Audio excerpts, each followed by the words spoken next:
વિદ્યાર્થી મિત્રો, અમારી યુટ્યુબ ચેનલ ટીચિંગ મેથ્સ એલજીમાં આપનું હાર્દિક સ્વાગત છે. મિત્રો, આજે આપણે ધોરણ 12 વિષય મનોવિજ્ઞાન ચેપ્ટર 10ના મોસ્ટ આઈએમપી એમસીક્યુ પ્રકારના પ્રશ્નોનું સોલ્યુશન કરીશું, જે ટેટ 1, ટેટ 2, ટાટ તથા ધોરણ 12 બોર્ડની પરીક્ષાની તૈયારી કરતા વિદ્યાર્થી મિત્રો માટે ખૂબ જ મદદરૂપ બનશે. જો મિત્રો તમે ચેનલમાં નવા હો, હજુ સુધી ચેનલને સબસ્ક્રાઇબ ના કરી હોય તો ચેનલને સબસ્ક્રાઇબ કરવા વિનંતી, જેથી તમને જે નવી નવી અપડેટો આવે છે તે અપડેટો મળતી રહે. મિત્રો, હવે વધુ સમય નહીં લેતા આપણે ચેપ્ટર નંબર 10 વિધાયક મનોવિજ્ઞાન તેમાં જે એમસીક્યુ પ્રકારના પ્રશ્નો આપ્યા છે તેનું આજે આપણે સંપૂર્ણ સોલ્યુશન કરીશું. તેમાં પ્રશ્ન: વિધાયક મનોવિજ્ઞાન એ લાંબો ઇતિહાસ અને ટૂંકો ભૂતકાળ ધરાવે છે એવું કોણે નોંધ્યું છે? અહીં 4 ઓપ્શન આપેલા છે. તેમાં સાચો જવાબ આવશે સી. પીટરસન. આગળ, મનોવિજ્ઞાનની એક શાખાને વિધાયક મનોવિજ્ઞાન એવું નામ કોણે આપ્યું? સાચો જવાબ આવશે ડે માર્ટેન લેસિંગમેન.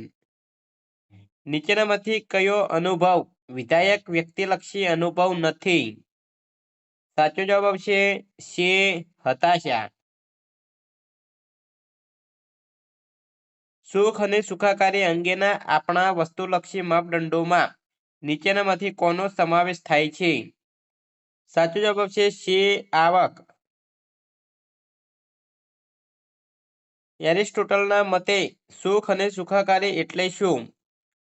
સાચો જવાબ આવશે એ પોતાની જાતનું પ્રગટીકરણ. નીચેનામાંથી કયું નિષેધક ભાવ દર્શાવતું વિશેષણ છે? સાચો જવાબ આવશે ડે શર્મિંદાપણું. વિધાયક મનોવૈજ્ઞાનિકોના મતે કોણ વધુ સુખી છે? સાચો જવાબ આવશે સે. બંને સરખા સુખી છે, મહિલા અને પુરુષ. સંસ્કૃતિમાં નીચેનામાંથી કોનો સમાવેશ કરી શકાય? સાચો જવાબ આવશે ડે આપેલ તમામ: સામાજિક નિયમો, સામાજિક ધોરણો, સામાજિક મૂલ્યો. કોના મત મુજબ વ્યક્તિ પોતાના માનસિક બંધનોને તોડવાની અને નિર્ણય લેવાની ક્ષમતા ધરાવે છે? સાચો જવાબ આવશે બે. વિક્ટર ફ્રેન્કલ. વિકસતી વિદ્યાશાખા તરીકે વિધાયક મનોવિજ્ઞાનના ધ્યેયો કોણે દર્શાવ્યા છે? સાચો જવાબ આવશે એ. બોમગાર્ડનર અને ક્રોથર્સ. કયા મનોવૈજ્ઞાનિકે કાલ્પનિક અનુભવ મશીનનું ઉદાહરણ આપ્યું છે? સાચો જવાબ આવશે ડે માર્ટેન સેલિંગમેન.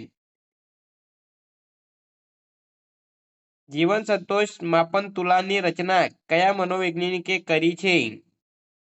સાચો જવાબ આવશે બે. ડાયનરે. કોના નિરીક્ષણો દર્શાવે છે કે મહિલાઓ પુરુષો કરતાં વધુ હસે છે કે સ્મિત કરે છે? સાચો જવાબ આવશે એ. હર્બેસન્ટાડ અને સાયટા. લગ્નના ફાયદાઓ અંગેની ચર્ચા કયા મનોવૈજ્ઞાનિકે કરી છે? સાચો જવાબ આવશે સે. બોમેસ્ટર અને લિયર્સ.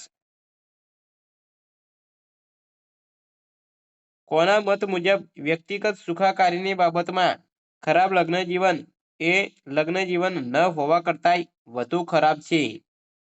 સાચો જવાબ છે ડે માયર્સ. કયા મનોવૈજ્ઞાનિકે સાંસ્કૃતિક ભિન્નતાઓના વ્યક્તિવાદી અને સમૂહવાદી એવા બે પ્રકાર દર્શાવ્યા છે? સાચો જવાબ આવશે બે. કિટાયામા અને માર્કુસ. મિત્રો, એ ચેપ્ટર નંબર 10ના એમસીક્યુ પ્રકારના પ્રશ્નોનું સોલ્યુશન પૂરું થાય છે. જો મિત્રો વિડીયો સારો લાગ્યો હોય તો લાઇક કરો, શેર કરો અને સબસ્ક્રાઇબ કરો. આ ઉપરાંત ધોરણ 12 મનોવિજ્ઞાન ચેપ્ટર નંબર 1 થી 9 તેના એમસીક્યુ પ્રકારના વિડીયો સોલ્યુશન કરેલા ચેનલમાં મૂકેલા છે, તે તમે ના જોયા હોય તો જોઈ શકો છો. Thank you.